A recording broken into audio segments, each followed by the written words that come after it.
দেশের স্বার্থে প্রশাসনের কর্মকর্তাদের যে কোনো জায়গায় কাজ করার মানসিকতা থাকতে হবে বললেন প্রধানমন্ত্রী তারেক রহমান। রাজধানীতে 4 দিনের জেলা প্রশাসকদের সম্মেলনের উদ্বোধন অনুষ্ঠানে কথা বলেন তিনি। সকালে ওসমানী মিলনায়তনে আয়োজিত অনুষ্ঠানে সরকার প্রধান বলেন, সরকার যেমন চিরস্থায়ী নয়, তেমনি জনপ্রশাসনের কোনো পদও চিরস্থায়ী নয়। জনগণ সরকারের কাজের মাধ্যমে তাদের আকাঙ্ক্ষার প্রতিফলন দেখতে চায়।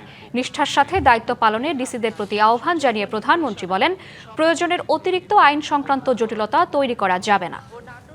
আপনারা আপনাদের মেধা ও যোগ্যতা দিয়ে জনগণের কাছে দেওয়া সরকারের প্রতিটি প্রতিশ্রুতি দক্ষতার সঙ্গে বাস্তবায়নে ইনশাল্লাহ ভূমিকা রাখতে সক্ষম হবেন এবং জনবান্ধব রাষ্ট্র ব্যবস্থা গড়ে তোলার ক্ষেত্রে আপনারাই হচ্ছেন কিন্তু সরকারের অন্যতম প্রধান চালিকা শক্তি।